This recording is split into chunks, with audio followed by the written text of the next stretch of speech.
Hi, I'm Chris Roberts. Ever since I saw Star Wars as a wide-eyed 8-year-old, I dreamt of being a hotshot pilot saving the galaxy or a lovable rogue making my way across the cosmos. It inspired me to make Wing Commander and has influenced everything I've done since then. 10 years ago, after 20 years of making games, I was burned out, so I took a break, but I never stopped playing games nor loving them. And now, I'm ready to come back, and I'd like to show you something I've been working on.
Of the 1 year time. So we used to have the Hangar demo down here and I was going to run it, but we had HDMI issues. So now it's up there. I think it's potentially running or can run, so maybe we'll run it. Okay, here we go. So a couple of things that we're going to add, and I have to take a look. Yeah, I guess it's like an older build. Because it looks like it's missing some of the things that will be on the build you guys will be able to download tomorrow. So we're not going to actually, the Hangar won't patch with the new build until tomorrow. But several features are, we actually now also have the Privateer outfit in. So this is a sort of temporary way to fetch it, but it's on a mannequin. So Justin will use it, and now we can walk around. We now look a little more like Han Solo than a guy in a spacesuit. Justin, can you sort of use G, go around and you hold the G key down? Unless you're at the keyboard. So. I guess, well, if you hold the G key down, you can spare. There you go. So there we go. So the other things that we've got going on here in the new patch is the Avenger is now in engine.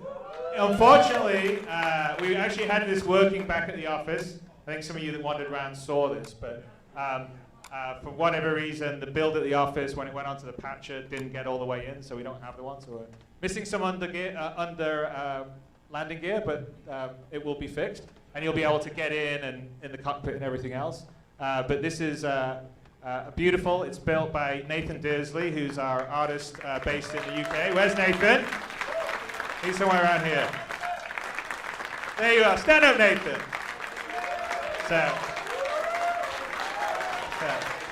So Nathan not only built it in engine, but he actually completely designed it. So he went from, he's basically soup to nuts on this. Nathan has joined us. I mean, you were about what, 4 or 5 years at Crytek UK? So he was actually very familiar, and he's really helping us out in terms of how we're going to push it and use it inside the engine. So that will be in the patch tomorrow, and also you can already buy the Avenger, but we're going to put an Avenger package in the shop because a fair number of people have complained that they just want to sort of have the Avenger as their starting ship, and so we're going to enable you to do that. And then here is the fish tank that we promised for 20 million with the Midas fish in, and another little alien fish in there. So you'll be able to check out your fish tank.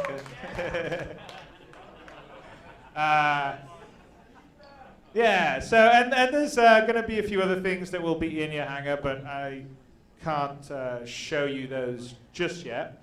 So you'll have to wait till tomorrow. Okay, so I think we're good on the demo for now, and they were going to talk about one other thing that we're going to do. So one thing that was actually really impressive, and for the team, it was kind of humbling and flattering, was we released the hangar, and so many people within a very short period of time had ripped the ships out of the hangar, put them in different environments in CryEngine. Are we going to do? I don't think we can do the boogie jump on here, right? And there was that you could see the spirit of the modding community and the will and the need to build, and we've seen modifications. We've seen our ships taken out, even put into Unity and used in the Rift. And so we've decided to create an event that will allow the community, the modelers out there, the modders out system editors and universe editor stuff, which sort of had very sort of rough graphic-y stuff, and I'm sure it's going to get more polished over time. But it's a tool that we use to build all the stuff. And so the bones are getting built there, and that is 100% the focus of the Austin studio now. Okay, we're ready now. So let's switch over to the computer feed. Let's go. You want to go? So what we're going to show you is kind of a little idea of what the gameplay is going to be like without the CryEngine streaming issues.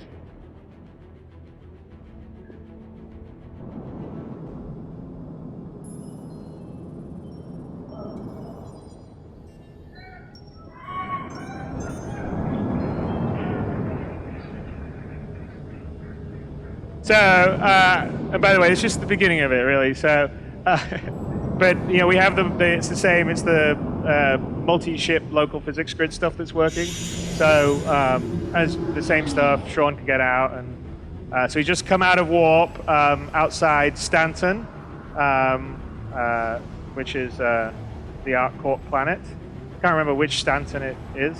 One of the Stantons. It's like Stanton 3, Stanton 4. I can't remember which one. Dave Haddock was here, he'd be able to tell me, but... Are you here, Dave? Not sure he was up editing the opening montage, so I think he may actually be sleeping right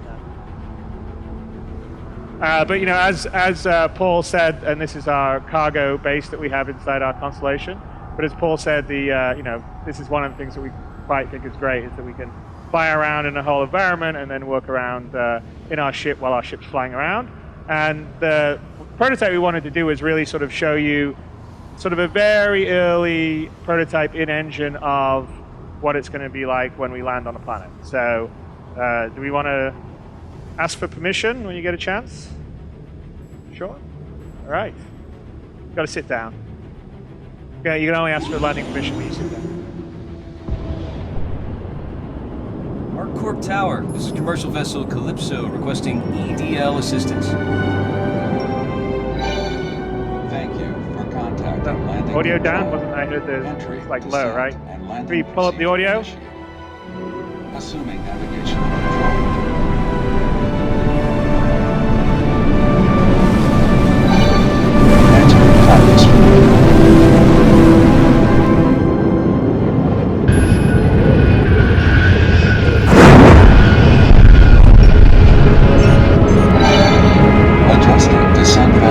Preparation for final approach.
Thank you for using Pentatech EDL Assist.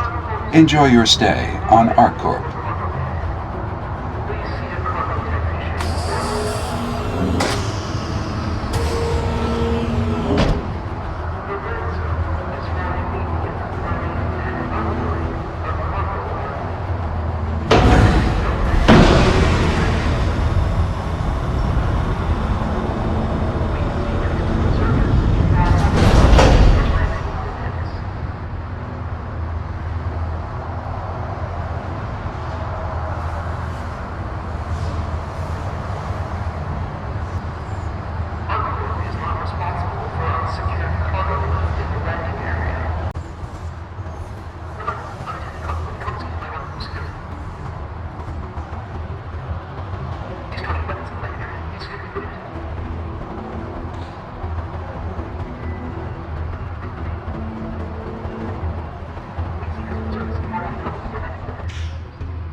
Next.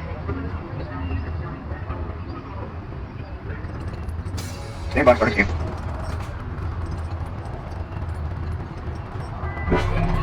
By entering Area 18, you agree to abide by all laws and regulations set by ArcCorp and the UEE. Any violation will result in immediate prosecution. Here we go. Please exit the checkpoint.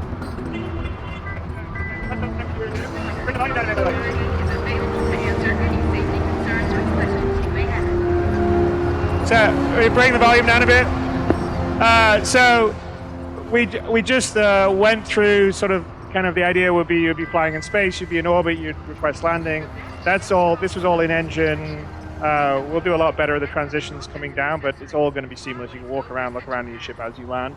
You land, you get permission, and now we're sort of in the sort of main concourse area of Stanton, and of course there's turn around. Let's look at the other place before we go into the one shop we actually have working.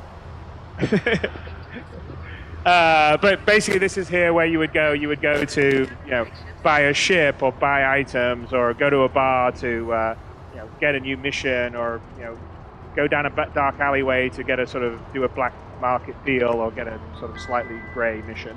And a lot of the planets will be very big. Like something like Earth and Terra will have lots of locations.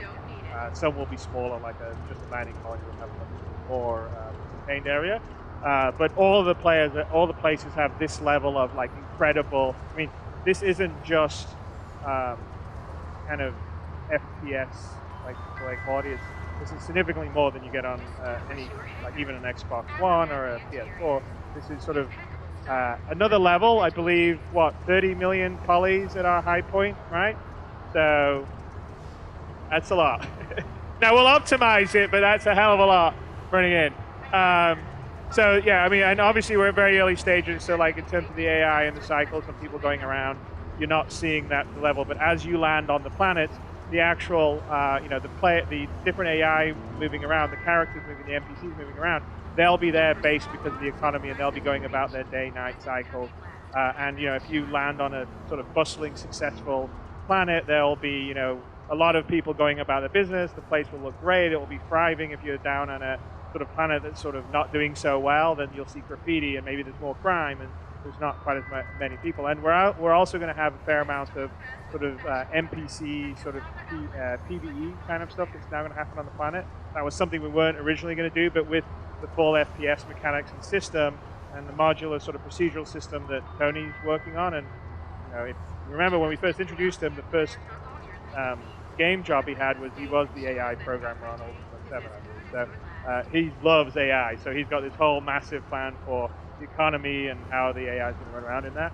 And so all of that, this is just early like placeholder people, but there'll be people going about, you'll be hearing what they talk, and it's all at a sort of fidelity and level that you would normally expect in a high AAA sort of FPS game or an open sandbox game, but maybe at a whole level of sort of another level of visual fidelity.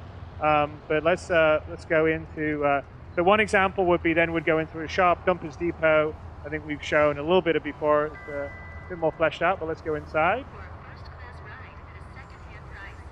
And Dumpers Depot is a place that you can go and sort of get stuff repaired, get some sort of second-hand used items and equipment. but this is the whole, like, this is the vision of Star Citizen. You're out in space, and you've got the high fidelity of your ships, and you get down on the planet, and you're running around in the fidelity of the environment. Hey, Characters running around. take a look around. Everything's for sale. So we have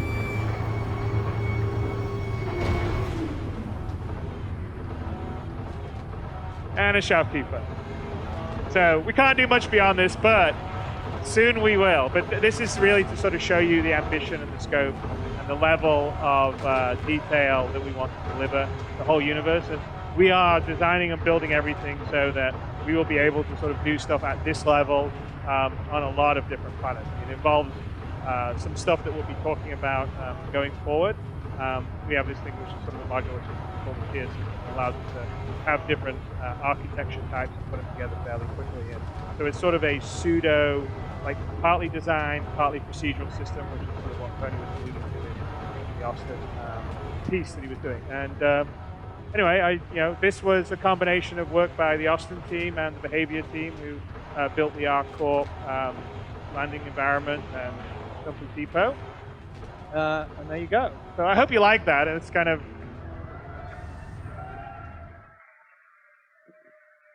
And thank you, Sean.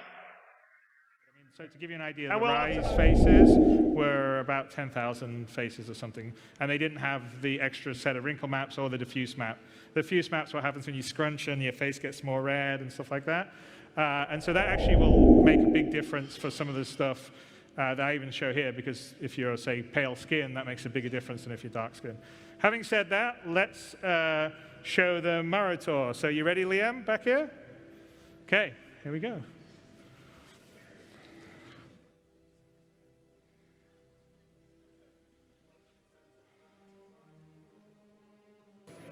And I will warn you, there are some dialogue sync issues in a part of this, but here we go, let's watch it.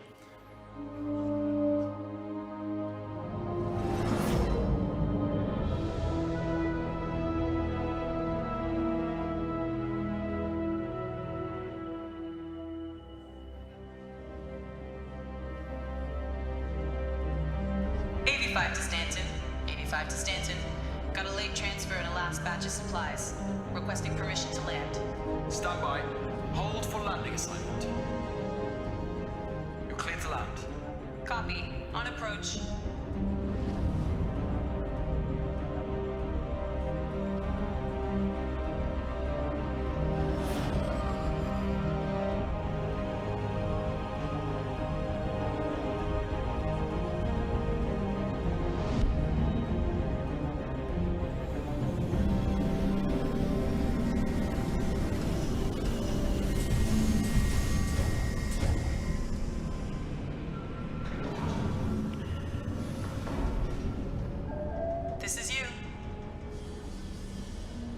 Oh, hey!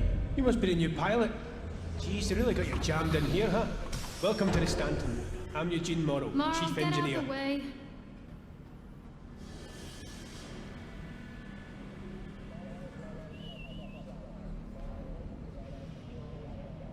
Excuse me.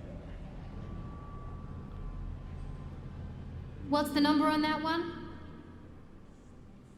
This one's ID 523R6. Okay, got it. Excuse me, sir. Seriously, Morrow? I'll tell you when we find your converters. You? Lieutenant Commander Kelly wants you to report to the briefing room? Jeez, Webb. That's how you welcome someone aboard? You're not even going to introduce yourself. I'm Petty Officer Webster, Chief Mechanic. You should go to the briefing room. You're hopeless, Webb. I'm busy.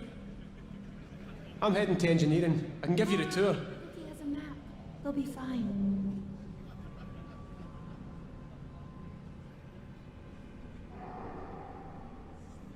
A tour sounds great. Great! It'll only take 2 seconds. I'll wait for you by the stairs. All good. So you think they're gonna last longer than Heater? Anybody will last longer than Heater. Old man hated Heater. Question is, will they last longer than Lowball? Well, standard bet. You know.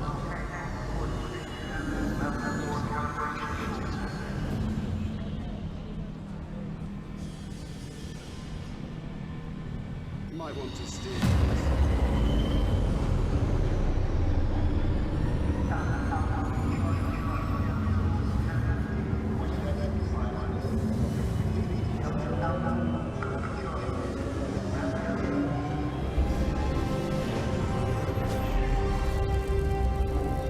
All set. Let's go. Sorry about before. Web's great at her job. She takes a little while to warm up. I've been here a year. She only asked me how I was doing for the first time last week, Control. And this gentleman here is the one and only flight operator, Aaron Sitow. Hey, new pilot, right? I'm sure you'll hear this all day, but welcome aboard the Stanton.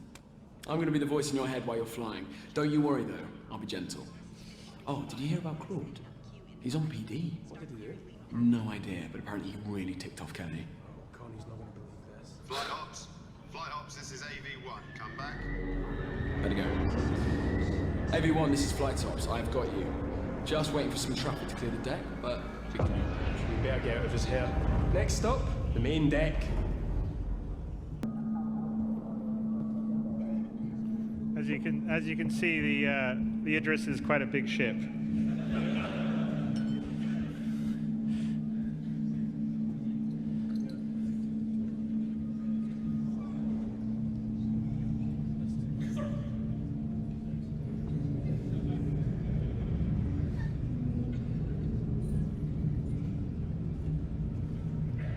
Hey, Joaquin! You hear Claude's on punishment detail again? Apparently Kelly said this is his last chance. Oh, what'd he do? I'll tell you about it later, after I finish giving the new pilot a tour. Hey, you two haven't formally met yet, right? Starman watching Steiger, sir. Hey, I better get this to the doc. I want to hear the rest. Keem's a great guy. Amazing to think he was fiending on Widow a few years ago.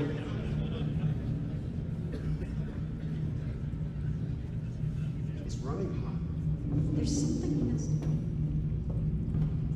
The junction, right? But for some reason, it's spilling. Woodrow just sent me an update. It's getting slurry. This is me. But if you just keep heading straight on, round the bend and on the left is the briefing room. Check your mob if you get lost. And feel free to swing by later if you get some time. So, well, let's show the engine room here if we can. That'd be kind of cool. That's actually a... Pilot, I think we're going to be best friends.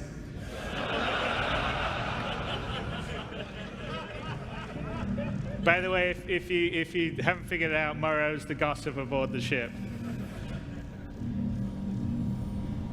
So this is sort of the level of attention to detail inside the Idris, which also is, by the way, the Idris everyone will fly in the persistent universe. And this has been built by Nathan Disley and his team at Squadron Foundry 42, not Squadron 42. So a whole bunch of really talented vehicle artists have all been working, building the Idris.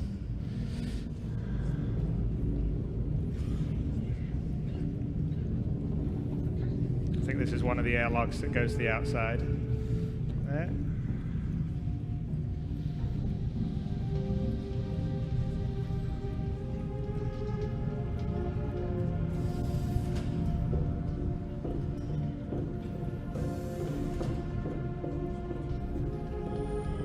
At ease.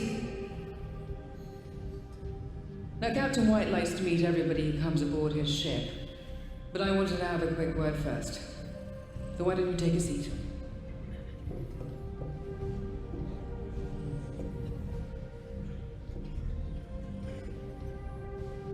Little history lesson.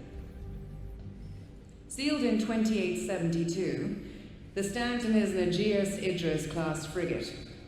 She served with the 351st Battle Group for almost 6 decades before transferring to the 87th Battle Group 10 years ago. In our last 2 assignments, we've gone from rescue and disaster relief in Ferron to perimeter sweeps along the Jean front. We handle all sorts of theaters, all sorts of situations. Now, some people have got big dreams of thrashing duel out with Bishop and think a post like this isn't worth their time. That this is a joke assignment. So I tell every new transfer this only once. We may be a small crew, But the work we do matters. And if you don't respect that, I'll make sure you spend your career scrubbing decks in the darkest corner of the Empire. Let's not keep the captain waiting.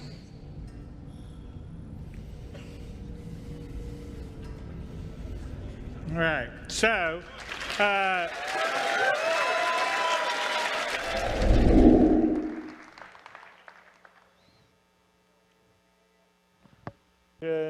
in real time. Let's go.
They missed it.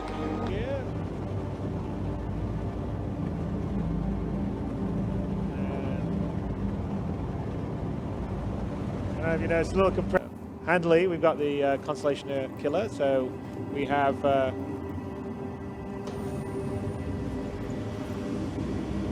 rover.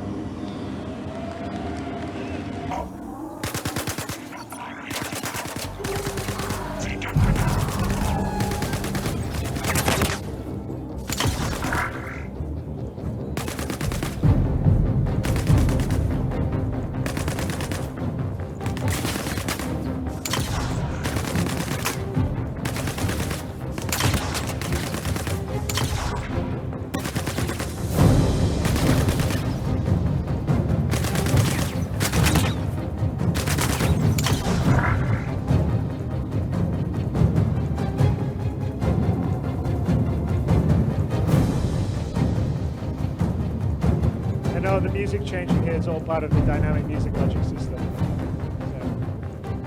So it'll start to calm down now that the combat's over. Right, so that's, well, we lost our rover, that's not so good.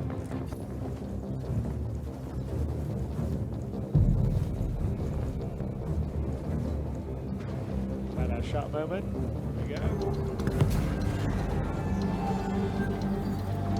Right, we got one, we got another distress beacon we blinked to, so let's go look at that. Okay, we'll just pop off here. Still about 200 meters away. And, check out how we're going.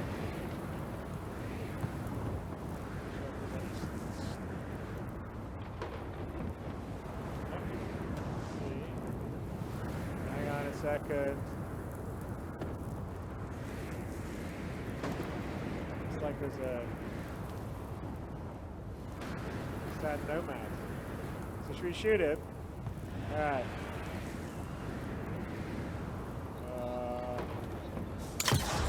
Oh! Nice shot there. Watching incoming sandstorm.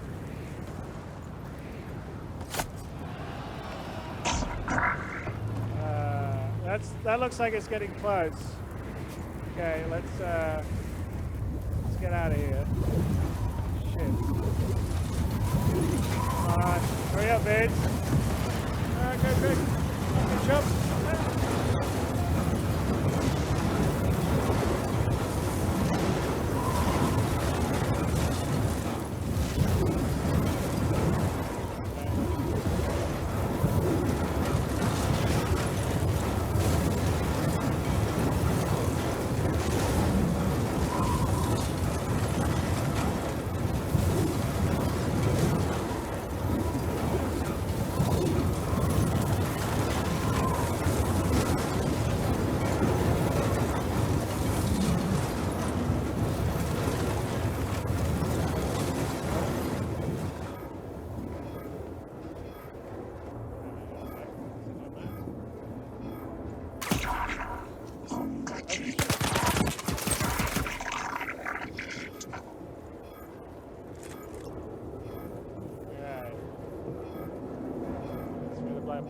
so let's see if we can find.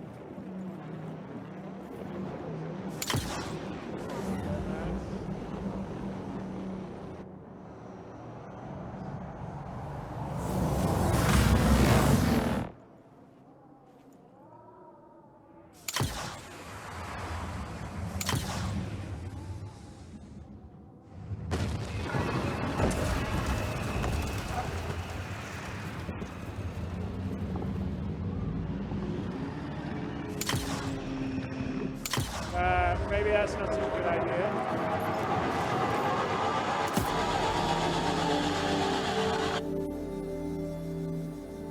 How did it?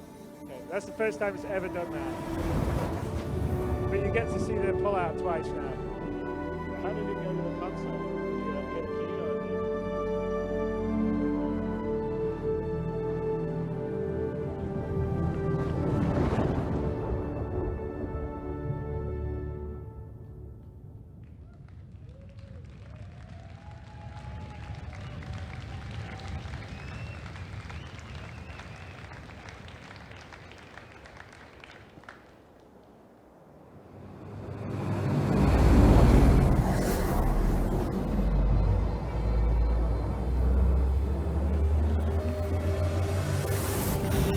You would probably recognize this. This is Astra Armada that's in ArcCorp, which you probably know from when we released the social module.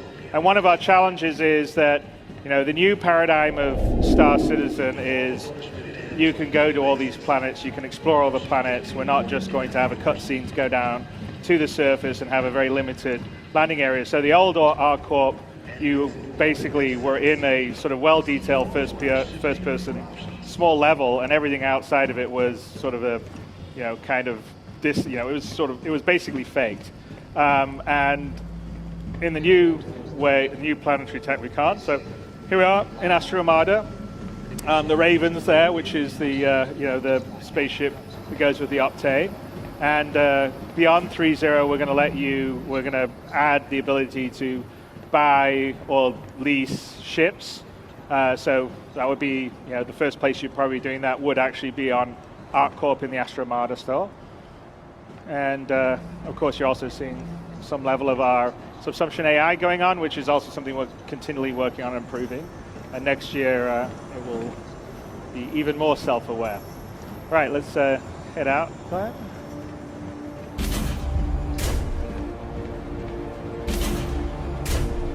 Okay, so we've gone a bit bigger.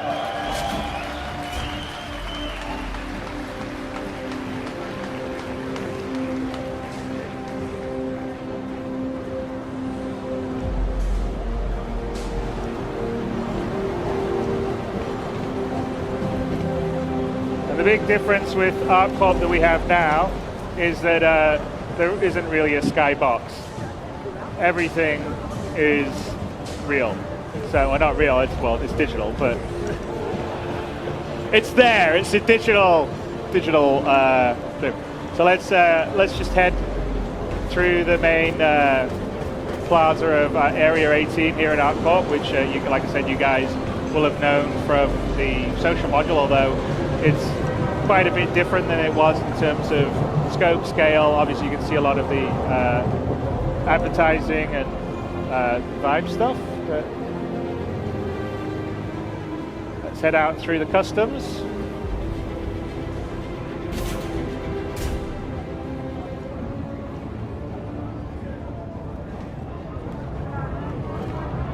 You're clear. Move along. All right, let's go.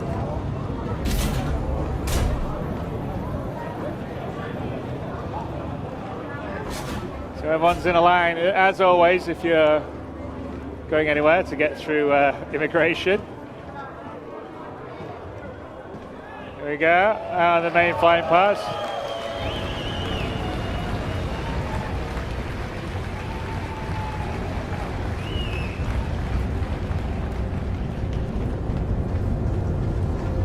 So, very Blade Runner-esque we got going. So this is a Terrapin, which again isn't in 3.0, but is going to be just after 3.0.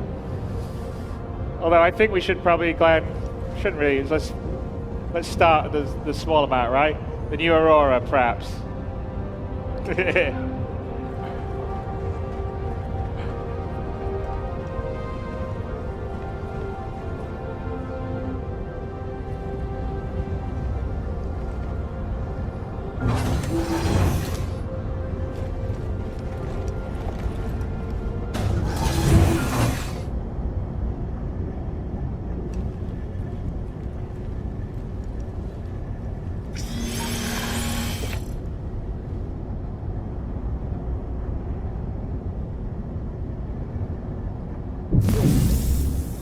Welcome to Robert Space Industries. Enjoy the ride. System check. Engines are on. All right, let's take off. Let's go flying.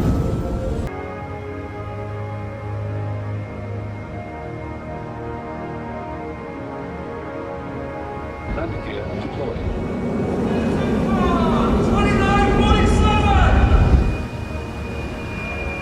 That's our tradition. Hello, CitizenCon 2947.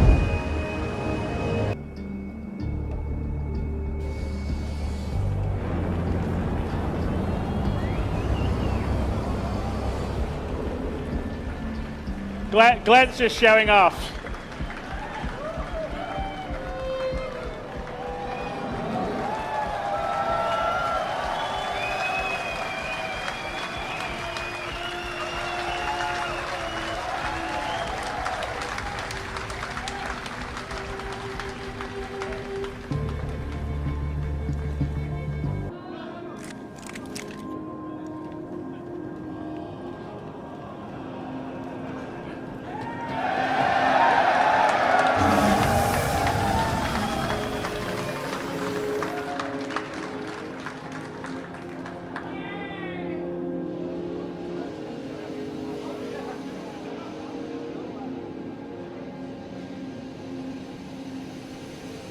All right, let's get back on the platform.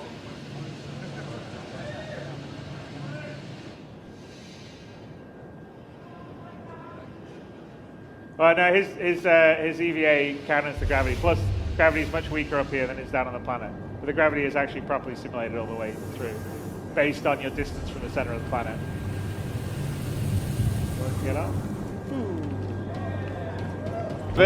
But it's using the same sort of distribution tech that we do to sort of build out a city at a realistic scale for the ships that we have in the games. You know, which is kind of important for our game because we want to have everything feel real, visceral, tactile.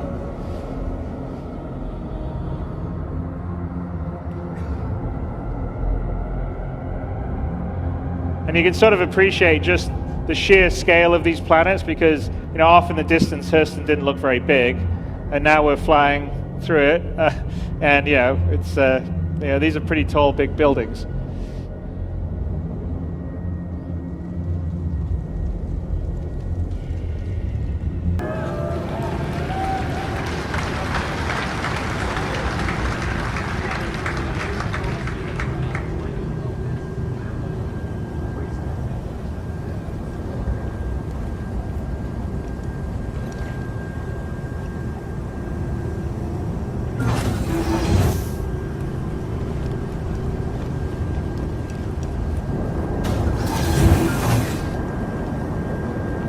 So here we are, we're down on the ground, and actually you can sort of see the large structures off in the distance, which maybe didn't look so big when we're flying over them, but really actually are quite massive.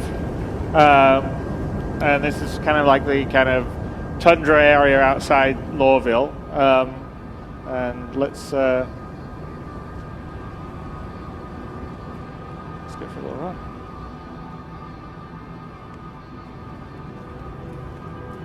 And again, this is sort of what our goal is to try to kind of deliver the kind of, you know, on foot, first person, crisis level of detail for the environments that you're in, but, you know, doing a lot of it procedurally and, you know, on a planetary scale. So it's quite challenging, but I'm, you know, very confident that we're going to deliver all that goal, and, you know, the team we have doing it who a lot of them were here giving a talk earlier, are incredibly talented, and I'm pretty excited by the potential. I mean, we've got a lot to go in terms of building further ecosystems, also creating fauna for planets. So there's a sense of wildlife. Some could be hostile, some could be passive. But we essentially want to make these planets living places that feel visceral, that have their own identity. When you go to ArcCorp or you go to Hurston, they feel totally different. They match with the sort of story and the history and the lore, and they feel tactile. They feel like a place that you could visit, a place that you could go and tell stories of, and take pictures of, or share with your friends. So someone's conveniently left us a Nox. So you can use that to get a bit closer into the city.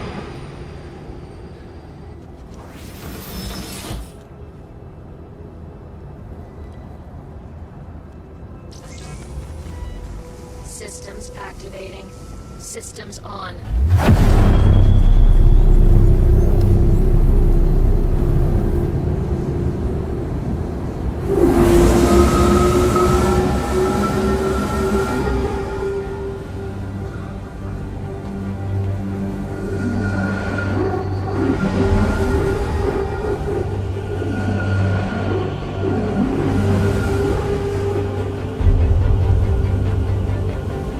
So you sort of can see the city stuff that seemed quite small as we flew over it. We're down on the ground and it's pretty huge. Oh, all right, let's see if...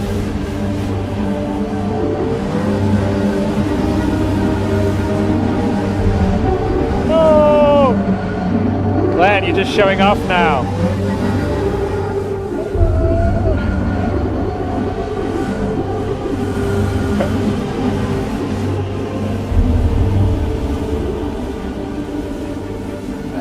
See, it's just a show-off, Glenn.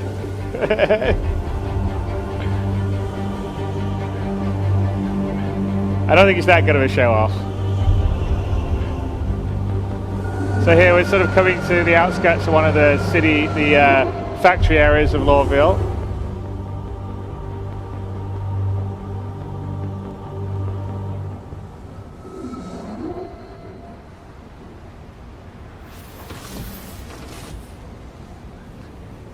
Right.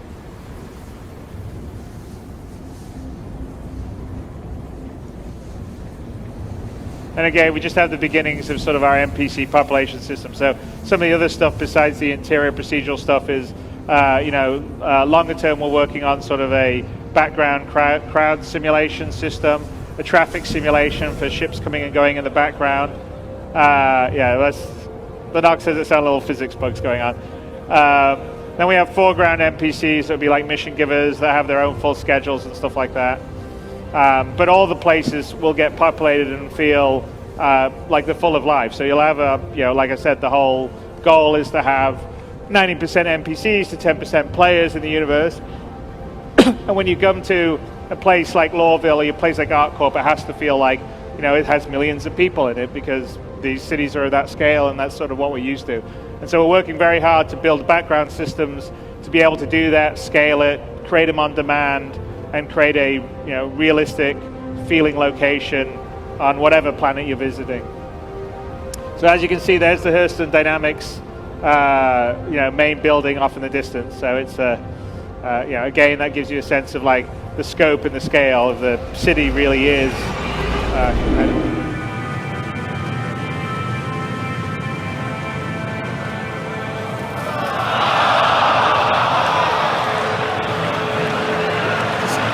Settle down.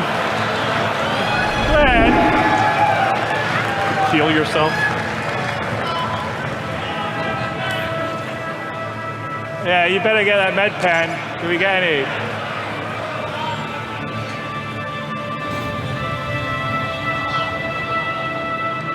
Did you die?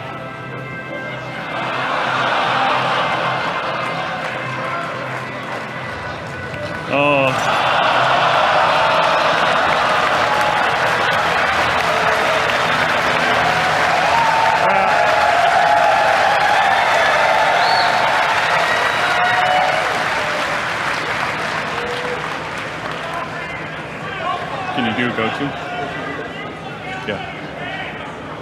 What's that? You go to? Yeah, okay. All right, we're going to cheat. We're going to use a developer go-to so we don't have to have you guys go through the whole thing. Yeah, we are going to teleport. Okay, we did say it was real gameplay and live. There you go. So, I think next time you fall, you should probably med pen before you take the next jump.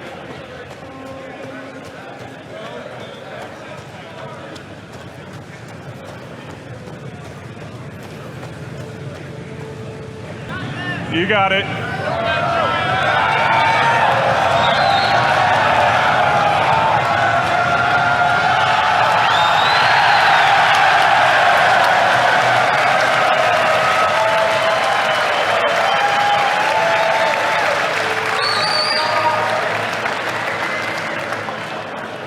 All right.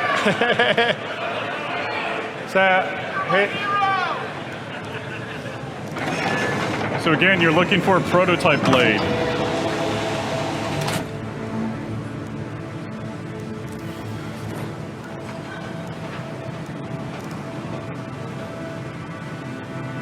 And this goes to the tactileness that we want. Is that the right one?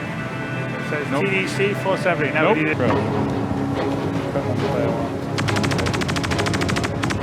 What is that? Ian, can you cut to camera 2? Chris, can you go? Chris, go third person. Okay. So, this is our friend that we just called. He's showing up. Let's show the tail side cutter as well, I guess. Cut to camera 3. There we go.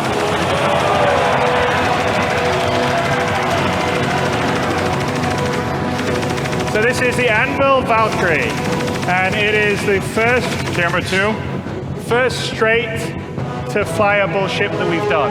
So it's a Anvil dropship, and it's going to feature also in Squadron 42, and this will launch with 3.3. Good for you, have a little fun. Yeah. Okay.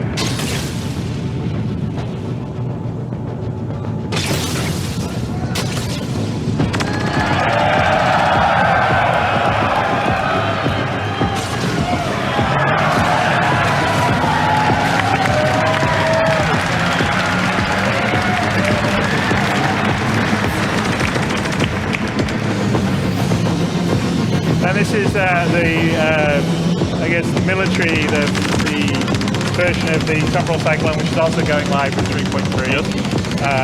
So we have this, the racing version. I think this one, the Rio, I can't remember what that's. I think all versions of them are Okay. All right. We got rid of. I think we got rid of all of them. All the AA? All right, Yep. so. I think we got a little bit of a wait. Person security reserves the right to search travelers. The train, run! Get in it! 7! Oh, yes!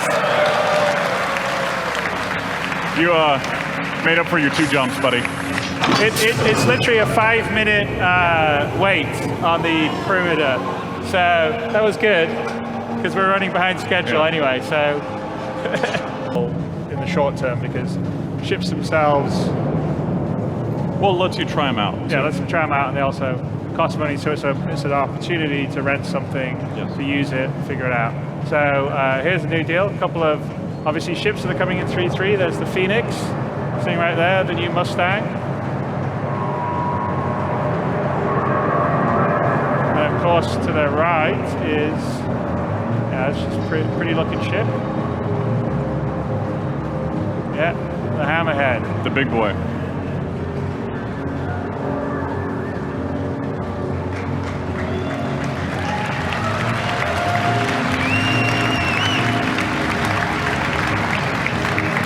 Again, another ship that's coming with 3.3. I think the Avocati just started to play with it and have fun. It's probably a bit out of our price range. Yeah, definitely out of our price range. We don't have that much money. So let's go in and get something that's a little cheaper for us. Yeah. We've used some of the other graphics technology we've been working on. The new flight model, which won't be in 3.3, but it'll be coming in 3.4 onwards, which we're also pretty excited by. So I would say go and visit the panels. The audio guys have got some really great presentations on their stuff. Character guys have got great stuff. Tony has a design session that he's going to sit in and expound on, so that will also be really interesting. So have a great day, and I'm going to see you at the end of it to sit down and recap it and have a little talk with you guys. So I will see you later. All right? Thank you. And right, and that little the red cluster you see up there is actually the pyro system. So when we leave Stanton, that will be one of our destinations. So see.